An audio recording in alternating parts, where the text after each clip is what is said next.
नमस्कार। अक्षयवट के इस अंक में आप सभी का फिर से एक बार स्वागत है।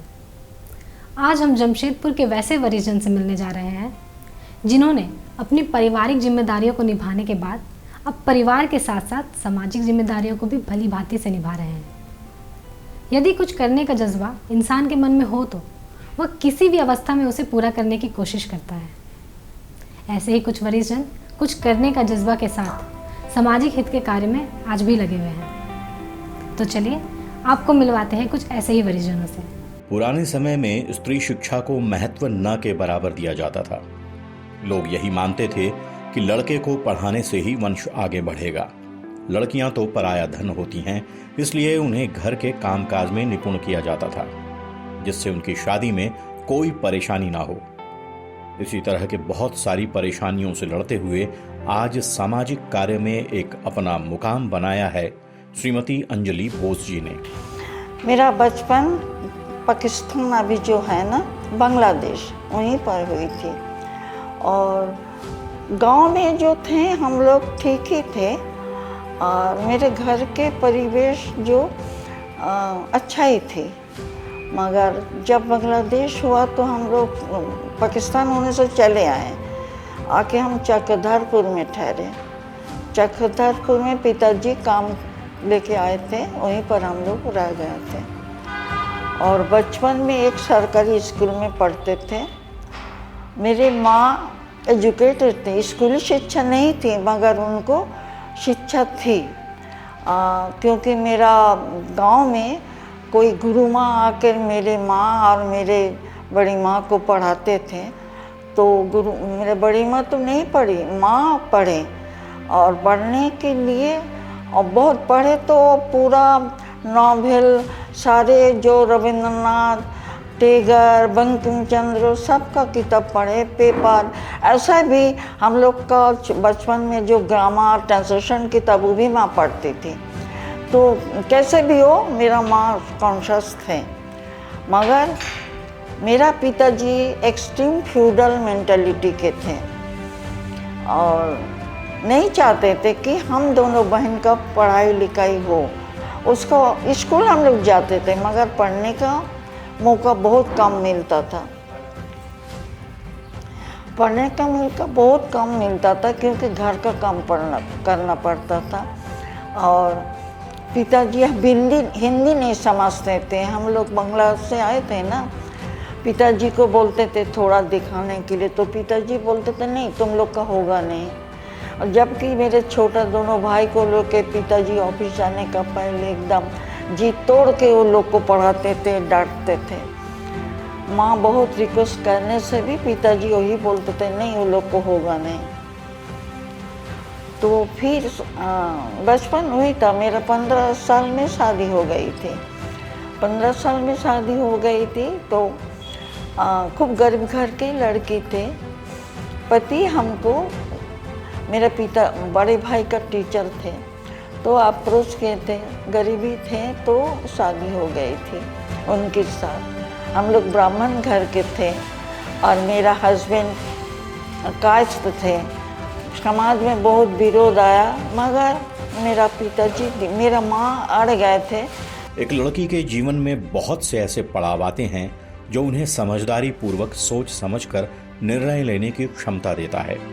पिता के घर में लड़की बेटी बनकर रहती है और एक समय बाद जब उसकी शादी होती है तो ससुराल में वह बहू बनती है और फिर धीरे धीरे परिवार बढ़ता है, बाल बच्चे जीवन में आते हैं। इन सब की जिम्मेदारियों को संभालते हुए श्रीमती अंजलि जी ने शिक्षा ग्रहण करने की ठानी, जिसमें उनके बच्चों ने उनका साथ दिया। तीनों हमारा शादी के बाद 3 बच्चा हो गया। परिवार में मुझे जॉइंट फैमिली में थे, रहना ही पड़ता था, काम करना पड़ता दिन भर। मगर पढ़ने का बहुत लालच था तो मेरा पति को भी हम रिक्वेस्ट किए कि मैं अब पढ़ेंगे, बच्चा लोग भी बड़ा हो गया है और आपका भाई परिवार, उनका दोनों भाई था, वो लोग आस्ते आस्ते मैट्रिक पास आउट होके निकल के चले गए। तो तभी हम थोड़ा फ्री हुए तो हम पढ़े। हम मैट्रिक परीक्षा जब दिए थे तब हमको याद है डीएम मैडम स्कूल में प्राइवेट तो दिए थे मेरा घर में कोई लोग नहीं था बच्चों को देखने वाले। मैं छोटे तीनों बच्चों को वहाँ स्कूल ग्राउंड में बैठा के परीक्षा देने गए थे।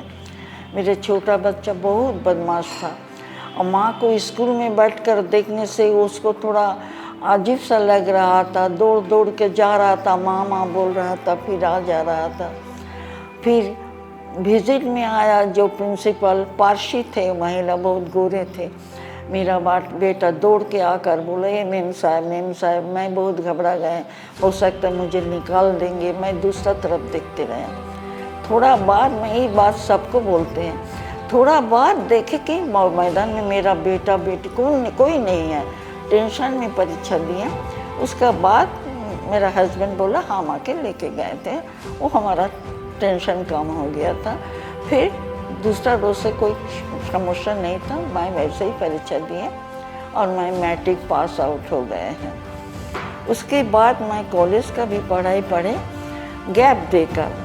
उसके बाद 10 साल लगा था मुझे ग्रेजुएशन करने में, क्योंकि समय देना पड़ता था। 1 साल गैप देके दूसरा साल इसी तरह से हम पढ़े थे। और अभी मैं कह रहे हैं कि पढ़ने की बात मैं तब मेरा उम्र कितना याद नहीं है, मैं सामाजिक कार्य में आ गया। वो कैसे आए वो 90 वर्षीय श्रीमती अंजलि जी के जीवन में एक समय ऐसा आया जब किसी कारणवश इन्हें जेल जाना पड़ा। वहां पर महिला कैदियों की व्यवस्था देखकर इनका मन विचलित हो गया और यहीं से इन्हें वैसे गरीब महिलाओं के प्रति सेवा की प्रेरणा मिली और ये सामाजिक कार्य से जुड़कर अभावग्रस्त महिलाओं की सेवा में लग गईं। उसमें क्या हुआ, उस समय 72 में उस समय एक राजनीतिक उथल पुथल था बहुत। जो मेरा बेटा दोनों स्टूडेंट था, वो लोग भी उसमें शामिल हो गई थी। उसी कारण उस पॉलिटिकल पार्टी के बुद्धिजीवी तात्विक लोग मेरे घर आते थे। उन लोग आके को हमको यही शिक्षा दिए थे। मैं काम करते थे मगर उन लोग बुलाते थे, आइए मासी माँ आप यहाँ बैठे, सुनते थे। उन लोग से हम सुने, उन लोग से मैं यही सुने कि औरतें बचपन में गार्जियन का, पिता का अधीन में रहता है, जवानी में पति और बुढ़ापा में बेटा। उसको आज़ाद नहीं रह, वो आज़ादी नहीं, उसको कभी आज़ादी नहीं मिलती है। वो आज़ादी आपको लेना पड़ेगा, ऐसा नहीं देगा आपको। आगे आकर औरत नहीं एक इंसान अपने को मानिए तो जा सकते हैं। इसमें मेरा पति का हम आगे बढ़े। मेरा पति का बहुत विरोध था, बहुत कंजर्वेटिव थे, मगर दोनों लड़का मुझे बहुत मदद करते थे। और वो दोनों लड़का पिताजी से लड़ते भी थे। मेरा पति तो डबल में थे, एजुकेटेड थे, काफ़ी एजुकेटेड। उनको वार्नर शॉ टेनिसन के बारे में बहुत ज्ञान थे, मगर उनको आधुनिक विचार से उनको कुछ लेना देना नहीं था। तो वही लोग मेरा बेटा लोग का युक्ति जो था, जो आर्गूमेंट, वो आधुनिक विचार से लैस था, उनसे नहीं सकते थे। तो मैं आगे बढ़े। वो संगठन का काम करते करते किसी एक समय में मुझे जेल जाना पड़ा। 144 ब्रेक किए थे, हम जेल गए। जेल में जाकर हम जेल में वो महिला कैदियों की जो फ्लाइट में देखे, वो मेरा एक आँख खोल दिया। हम लोग नहीं जानते थे। हम एक चीज़ देखे जो मैं सब बार बार दोहराते हैं। हम एक चीज़ देखे, महिला कैदी जो थे साधारण बहुत कम मतलब काम इलीगल काम किए हैं। मान लीजिए कोई मुर्गी चुराया तो कोई रेलवे से एक बोरा कोयला उठाया, इस तरह की था, जिसका पनिशमेंट भी बहुत होगा तो 1 साल हो सकता है, ऐसे ही था। मगर वो लोग दिनों दिन वहीं पर जेल रहते हैं। जेल से सुपरिटेंडेंट बोले थे कि उन लोग को हम लोग रिलीज बेल भी नहीं दे सकते हैं, क्योंकि बेल देने से वो कैदी लोग सोचेंगे कि हम रिलीज़ हो गए, वहाँ आएंगे नहीं।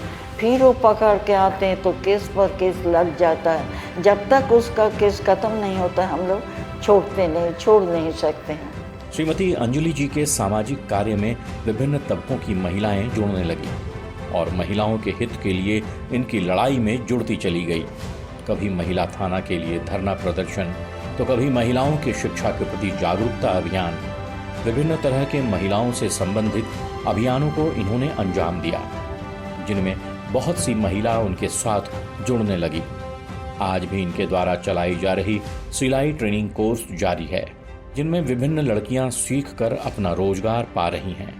तो ये बात भी सही था। और एक चीज़ देखिए, जेल में महिलाओं को कपड़ा नहीं था, बहुत गरीब थे। उन लोग अपना हाथ से पुराना कपड़ा का अंडरवेयर बना के, बख छादन बना के पहनते थे। और सबसे प्लाइट का बात था कि जो महामारी होती थी, एक दूसरे का यूज़ किया हुआ कपड़ा यूज़ करते थे, मोस्ट अनहाइजीनिक थे। उसी को लेकर जब मैं जेल से बाहर आए तो वहाँ जेलर से भी मेरा बहुत अच्छा परिचय हो गई थी। जेलर भी पीछे फ्री लीगल एड कमेटी में आकर शामिल हो गए थे, जिसका मैं फाउंडर प्रेसिडेंट थे।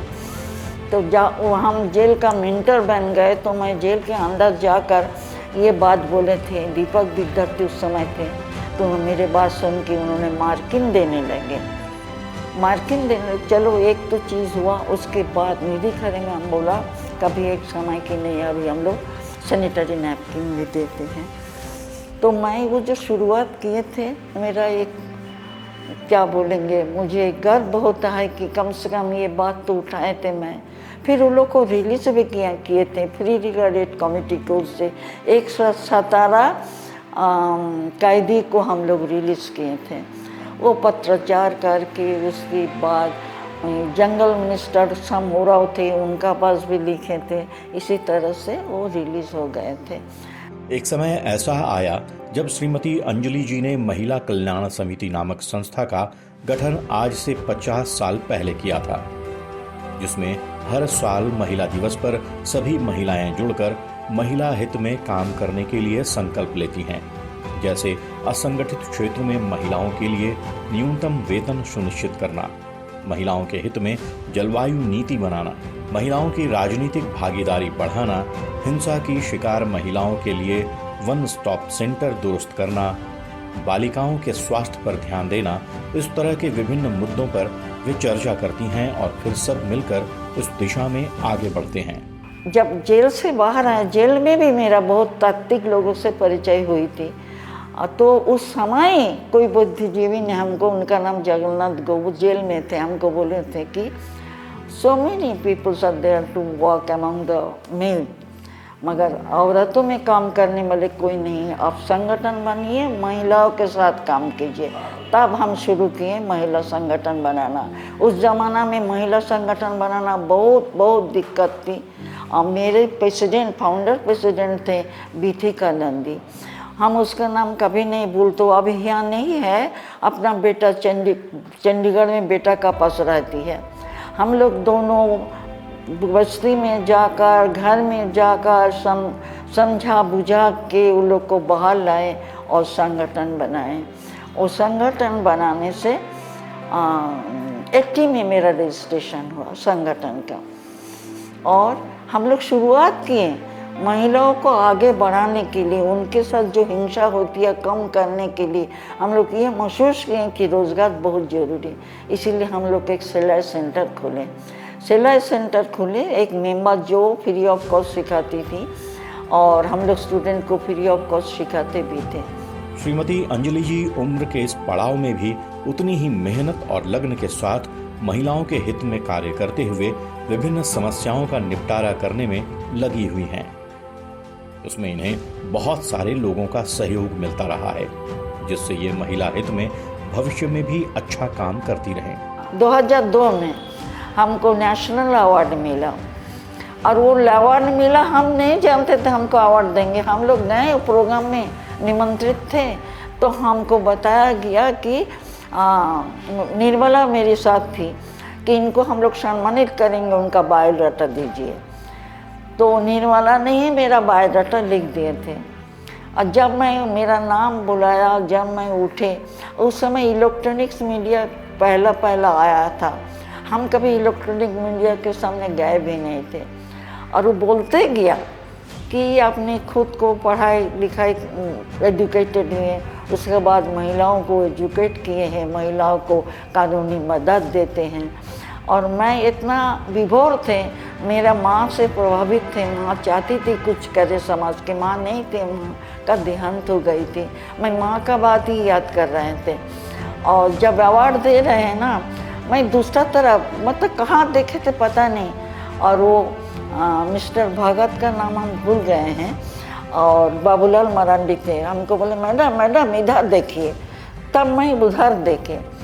और ये पहला अवार्ड हम सोच भी नहीं सकते।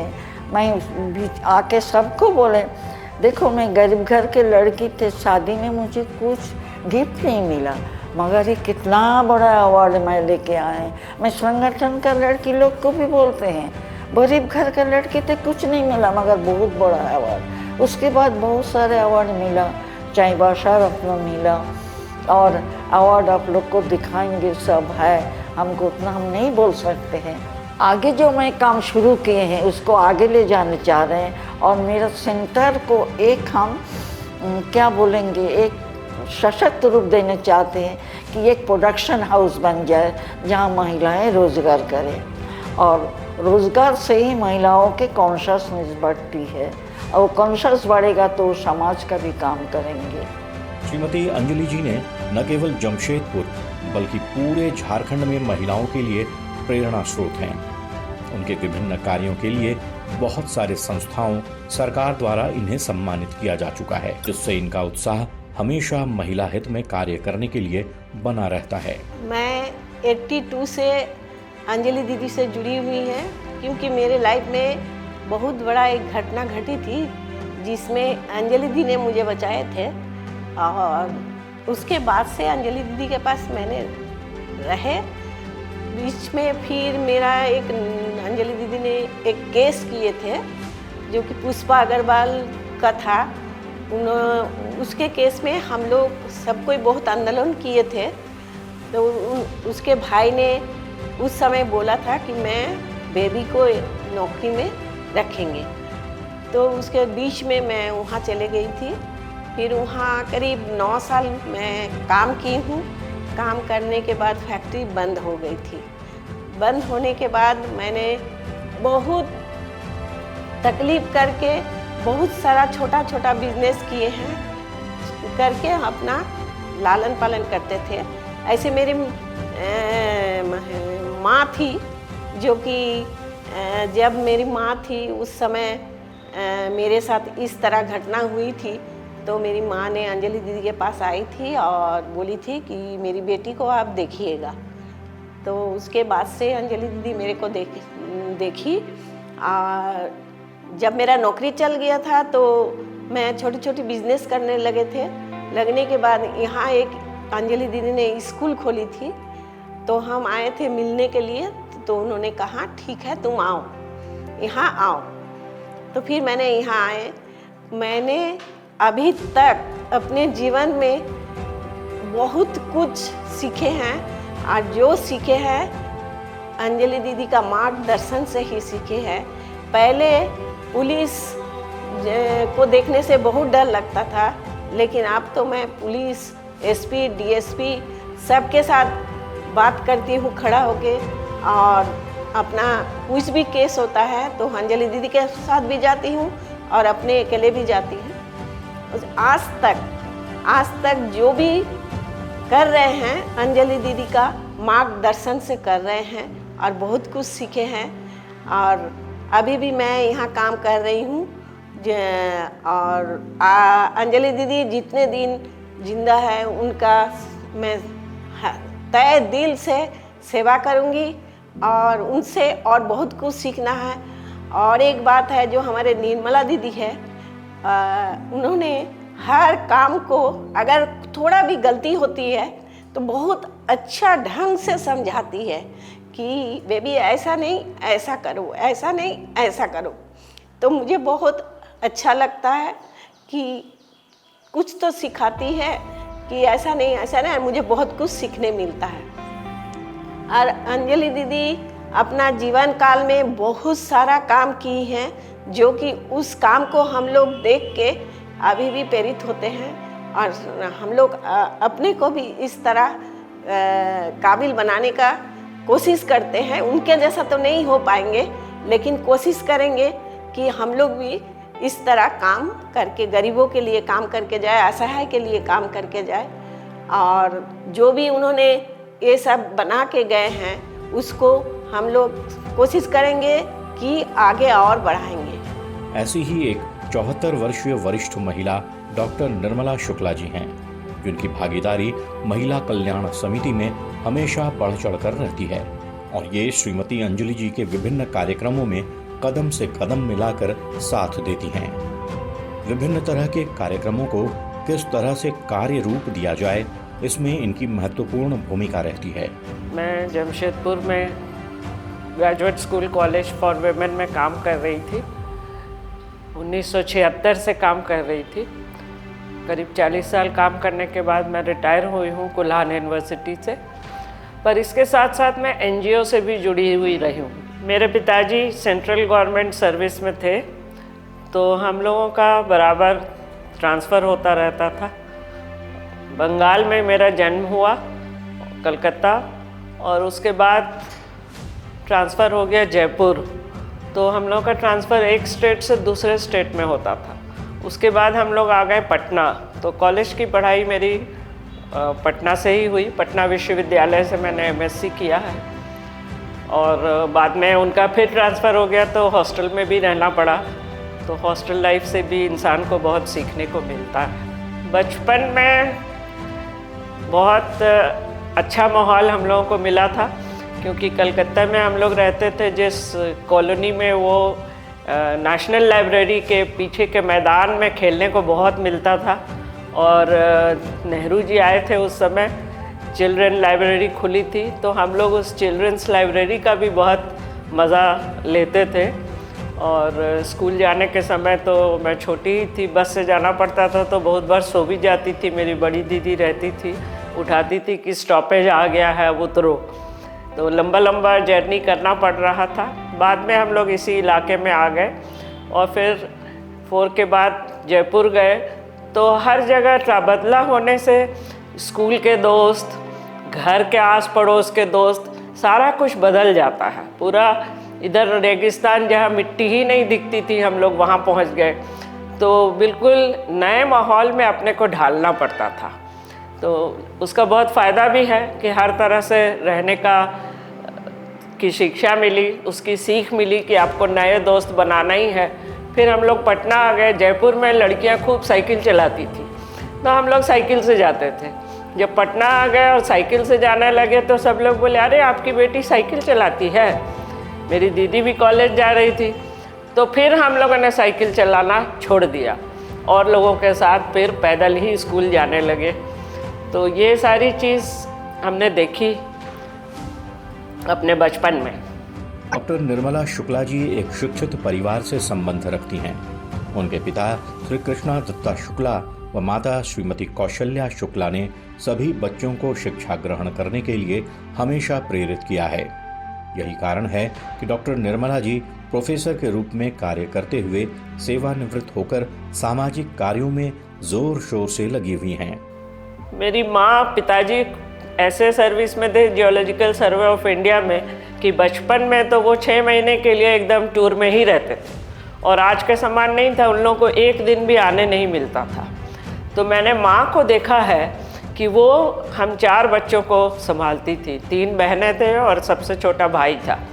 वो सबको संभालती थी। बाज़ार का सारा काम वो खुद करती थी कलकत्ते जैसे शहर में, और इतने वर्षों पहले।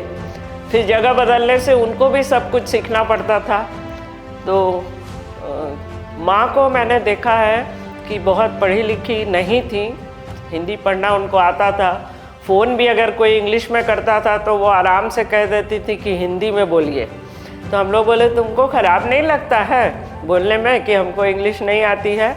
तो बोली, तुम लोगों को ख़राब लगना चाहिए क्योंकि तुमको मौका मिला है पढ़ने का, मुझे मौका ही नहीं मिला, तो उसमें तो मेरा कोई दोष नहीं है।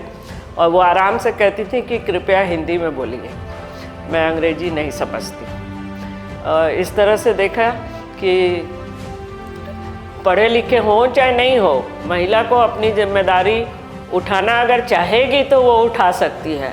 ये शिक्षा हमें उनसे मिली। और उसके बाद कॉलेज पास करने के बाद मैं जमशेदपुर आ गई थी। कुछ परिचय था तो मैं जमशेदपुर आ गई, क्योंकि पिताजी का तो फिर तबादला हो जाता। उस समय वो कह रहे थे पीएचडी कर लो, तो मैंने कहा नहीं, पीएचडी करने के बाद भी तो नौकरी ही करनी है, तो मैं पहले नौकरी करूँगी, अपने पैर पे मुझे खड़ा होना है। और मैंने शादी करने से इनकार कर दिया।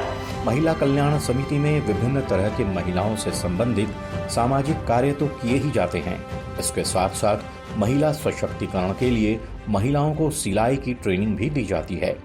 इन सब कार्यों के साथ साथ विभिन्न तरह के सामाजिक मुद्दों पर भी कार्य किया जा रहा है, जिसमें वायु प्रदूषण एक महत्वपूर्ण विषय है, जिस पर लोगों को जागरूक करना आज के समय में बहुत जरूरी है।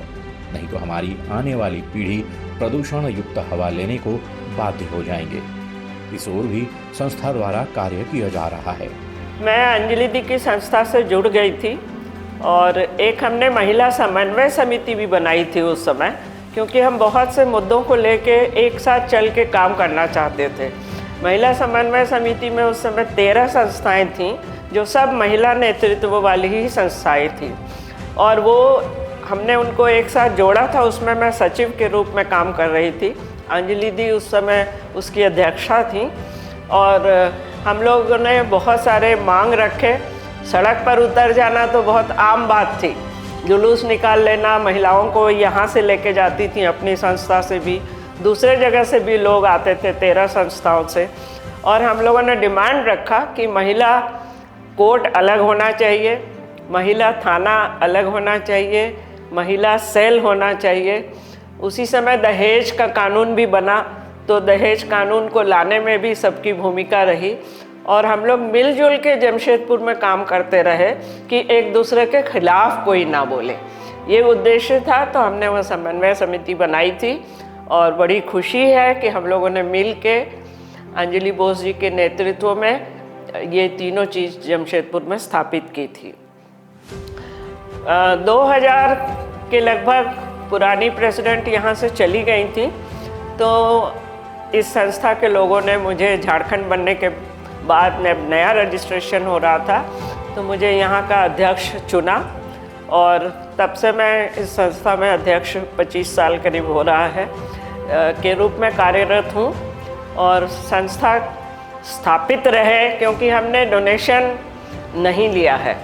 एक आध बार सरकारी फंड से कुछ मिला, व्यक्तित्व के पहचान करके ही उन लोगों ने दिया, जिसमें ब्रिज स्कूल था। जो बच्चे स्कूल नहीं जा रही थी, ड्रॉप आउट लड़कियां थीं, उनको हमने 1 साल अपने संस्था में रखा। इनके घर में ही लोग रहते थे, बच्चियां, उनका खाना पीना सब यहीं होता था, और उनको फिर कस्तूरबा विद्यालय में हमने भेजा क्लास 6। सामाजिक कार्य में लगे हुए ये वरिष्ठ जन इस बात के गवाह हैं कि यदि हम कुछ करना चाहें तो उम्र इसमें कभी बाधा नहीं बन सकती। उम्र के किसी भी पड़ाव में हम अपने मन के कार्य को कर सकते हैं। ऐसी ही महिलाओं के कारण आज अभावग्रस्त गरीब महिलाओं के प्रति लोगों को अपनी जिम्मेदारी का एहसास हो पा रहा है। इससे और भी लोग प्रेरणा लें और सामाजिक कार्य में अपना योगदान दें। युवाओं से मुझे बहुत उम्मीद है।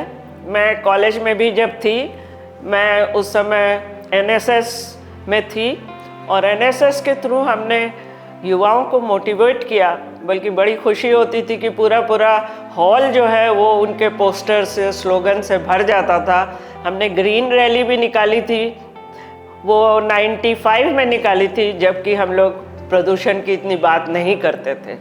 और आज के तरफ पत्रकारों के पास हमको जाना नहीं पड़ता था, वो लोग खुद अपने से न्यूज़ छापते थे कि ये कार्यक्रम हुए हैं। तो युवाओं को अपनी जिम्मेदारी जरूर लेनी चाहिए, और उनके माध्यम से ही हम चाहते हैं कि समाज को जागरूक किया जाए, शिक्षित किया जाए। बड़े बुजुर्गों का सम्मान करना ही हमारा गौरव है। यही हमारी देश की संस्कृति और संस्कार रही है। जिनके सर पे बड़े बुजुर्गों का आशीर्वाद होता है, वो जीवन में कुछ भी कर सकता है। कोई भी शुभ कार्य करने से पहले यदि बड़े बुजुर्गों का आशीर्वाद और उनका अनुभव हमारे साथ हो, तो निश्चित ही हमें उस काम में कामयाबी जरूर मिलेगी। आज के अंक में बस इतना ही। मिलते हैं अगले अंक में। तब तक के लिए नमस्कार।